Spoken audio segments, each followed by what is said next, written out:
여러분은 자기를 숨기고 자기의 개성을 억누르기 위해 자기 이름까지 바꾸어 영국 공군의 평범한 병사가 된 사람을 기억하실 것입니다.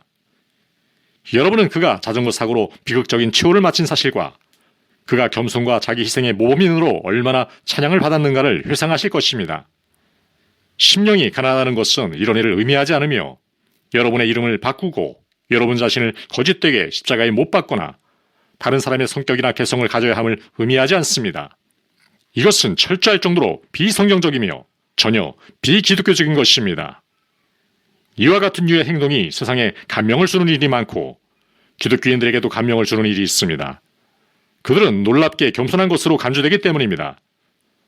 참으로 심령이 가난한 사람은 큰 희생을 하는 사람이라거나 중들처럼 생활의 어려움과 책임을 벗어나는 사람이라고 생각하는 수가 있는데 이것은 교묘한 유혹이 되고 있습니다. 하지만 이것은 성경적인 방법이 아닙니다. 여러분은 심령이 가난하기 위해 삶의 길에서 벗어나서는 안 됩니다. 여러분은 계명을 꾀해서는 안 됩니다. 그렇습니다. 심령이 가난하다는 것은 영의 문제이기 때문입니다. 우리는 한 걸음 더 나아가 심령이 가난한 것은 위대한 학자들의 겸손을 논할 때와 같은 의미의 겸손도 아닙니다. 대체로 말해서 참으로 위대한 사상가는 겸손합니다. 위험한 것은 바로 눈꽃만한 지식인 것입니다. 그러므로 심령이 가난하다는 것이 이런 것을 의미하지 않는 까닭은 그 겸손이 지식의 광대함을 의식한 데서 산출된 것이기 때문이며 따라서 성서적인 의미의 영의 겸손이 아니기 때문입니다. 이상 말씀드린 것이 부정적인 면들이라고 하면 심령이 가난한 것의 긍정적인 면은 어떤 것이겠습니까? 이 문제에 대한 최상의 대답은 이것을 성경 말씀으로 표현하는 것이 되겠습니다. 이사야가 이것을 말했습니다. 지극히 존귀하며 영원히 거하시며 거룩하다 이름하는 이가 이와 같이 말씀하시되 내가 높고 거룩한 곳에 있으며 또한 통회하고 마음이 겸손한 자와 함께 있나니 이는 겸손한 자의 영을 소생시키며 통회하는 자의 마음을 소생시키려 함이라. 이것이 겸손의 특성입니다. 여러분은 구약 성경에서 끝없이 많은 신뢰를 보실 수 있습니다. 예를 들어 기드온과 같은 사람의 영입니다.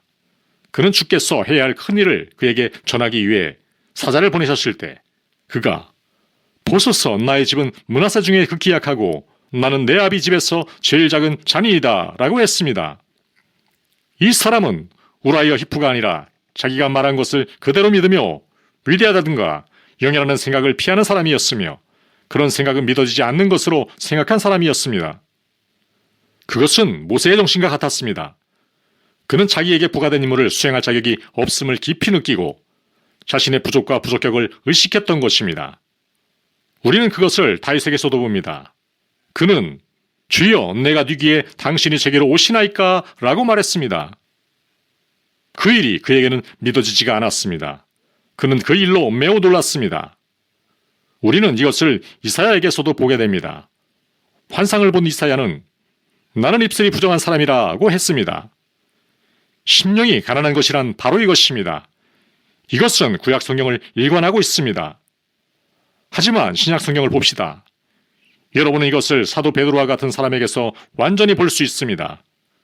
그는 생리적으로 공격형이요, 자기주장적이요, 자신만만한 사람으로서 자신감으로 가득하고 자신을 믿는 현대의 전형적인 세속인입니다. 하지만 그가 주님을 만났을 때의 그를 보십시오. 그는 주여 나를 떠나소서 나는 죄인으로소이다 라고 했습니다. 사도 바울에게 찬사를 바칠 때의 그를 보십시오. 하지만 동시에 그는 여전히 담대한 사람이었습니다.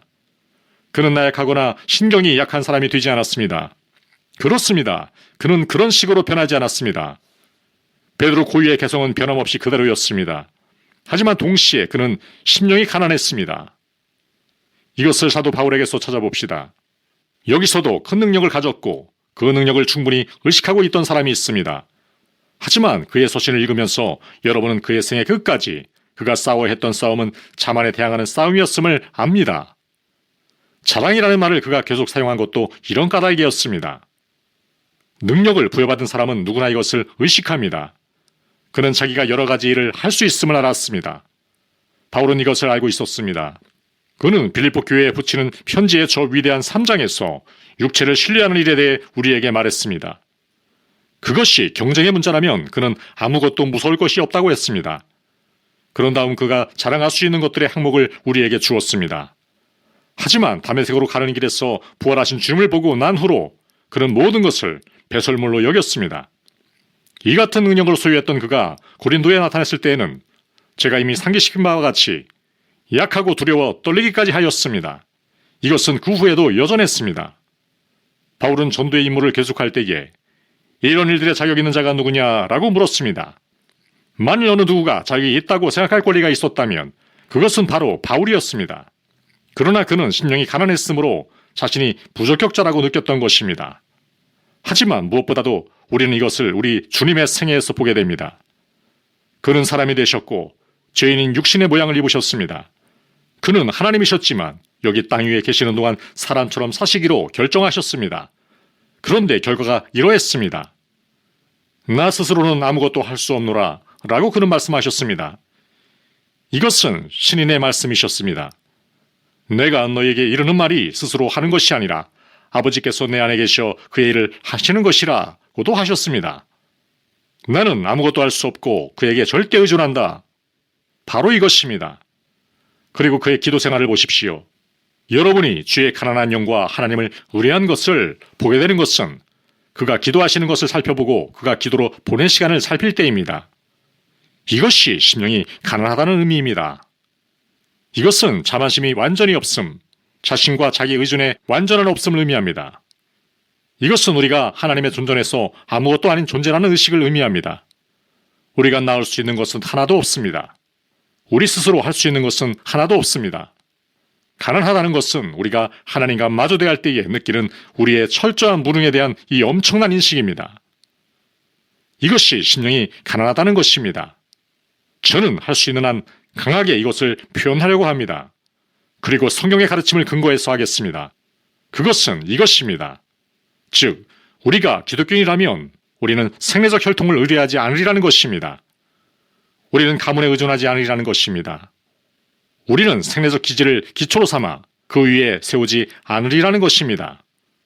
우리는 생애적 지위나 우리에게 부여된 어떤 능력을 신앙하거나 의뢰하지 않으리라는 것입니다. 우리가 자랑해야 할 것은 우리가 받은 교육이나 어떤 능력을 신앙하거나 의뢰하지 않으리라는 것입니다. 우리가 자랑해야 할 것은 우리가 받은 교육이나 어떤 특정 학교나 대학이 아닙니다. 그렇습니다. 이것들은 모두 바울이 배설물로 간주한 바로 그것입니다. 이것은 그를 지배하고 통제하는 경향이 있었으므로 보다 더 큰 일을 하는데 가장 장애가 되었습니다. 기독교인은 타고난 개성이라든가 지능이라든가 일반적 혹은 특수적 능력이나 재능을 의뢰해서는 안 됩니다. 자신의 도덕성이나 선한 행실을 신뢰해서는 안 됩니다.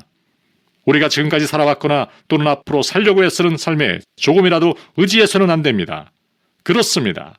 우리는 바울이 간주한 것처럼 이 모든 것을 간주해야 합니다. 이것이 심령이 가난한 것입니다. 이 모든 것에서 완전히 벗어나야 합니다. 거듭 말씀드립니다. 그것은 우리가 아무것도 아니라는 느낌이며 우리가 아무것도 소유하고 있지 않으며 우리가 철저히 복종한 상태로 하나님을 바라보며 그와 그의 은혜와 자비를 철저하게 의뢰하는 것입니다. 예컨대 이사야가 환상을 보고 화로다 나는 입술이 부정한 사람이라고 말할 때의 체험 같은 것입니다. 이것이 심령이 가난한 것입니다. 이 생에서 다른 사람들과 경쟁할 때 우리는 나는 그들의 알맞은 상대요 좋은 마수다 라는 말들을 합니다. 자, 이런 말들이 그 나름으로는 모두 옳습니다. 하지만 하나님에 대한 개념을 가지고 있는 사람이라면 반모섬의 사도 요한처럼 피련코 죽은 자처럼 느끼게 됩니다. 우리는 하나님의 존전에서 이와 같은 느낌이 되어야 합니다. 우리 속에 있는 생내적 심령이 쇠퇴하는 것은 생내적 심령이 왜소함과 연약함에 노출되기 때문만이 아니라 그 죄악성과 불경성이 동시에 나타나기 때문입니다. 여기서 이렇게 질문해 봅시다. 나도 그와 같은가? 나는 심령이 가난한가? 내가 하나님께 비추어 하나님 존전에서 나를 살펴볼 때 나는 어떻게 느끼게 되는가? 나는 일상생활에서 무엇을 말하고 있는가? 나는 어떤 내용의 기도를 하는가? 나 자신에 대하여 나는 어떤 것들을 즐겨 생각하는가? 우연한 일들, 내가 그 일에 대해 책임이 없는 것들, 우리가 하나님의 존전에 서서 심판을 받을 때 아무것도 아닌 것으로 간주될 이 인위적인 것들을 이렇게 자랑하는 것은 얼마나 가련한 일인가? 이 가련한 자아여, 레베이더의 찬송은 이 점을 완벽하게 표현하고 있습니다. 이 가련한 자아는 점점 쇠하게 하시고 오 예수 그리스도여 내 안에서 흥하소서. 결국 사람은 어떻게 해서 심령이 가난해지는 것이겠습니까? 그 대답은 여러분이 여러분 자신을 바라보거나 여러분 자신을 위하여 일을 하려고 애쓰는 것에 있지 않습니다. 이것이 수도원의 과오였습니다. 이 가련한 사람들은 이렇게 되려는 열심에서 나는 사회에서 벗어나야 하겠다. 나는 육신을 괴롭히고 신고를 당하며 내 몸을 불구로 만들어야 하겠다고 했습니다. 아닙니다. 안 됩니다. 이런 일을 하면 할수록 여러분은 자신을 더 의식하게 될 것이며 심령이 덜 가난하게 될 것입니다. 심령이 가난하게 되는 것은 하나님을 바라보는 길입니다. 성경을 읽고 그의 법을 읽고 그가 우리에게 무엇을 기대하시는가를 살피고 우리가 그 앞에 서 있음을 응시하십시오. 동시에 주 예수 그리스도를 바라보고 우리가 그를 복음서에서 보게 되는 그대로 그를 바라보십시오. 이렇게 하면 할수록 여러분은 그가 하신 일을 보면서 주여 우리에게 믿음을 더하소서. 우리가 귀신을 쫓아내고 당신의 말씀을 설교했기 때문에 우리는 무언가를 가지고 있다고 생각했습니다. 하지만 이제 아무것도 없다고 느끼게 되었습니다. 주여 우리에게 믿음을 더하여 주소서.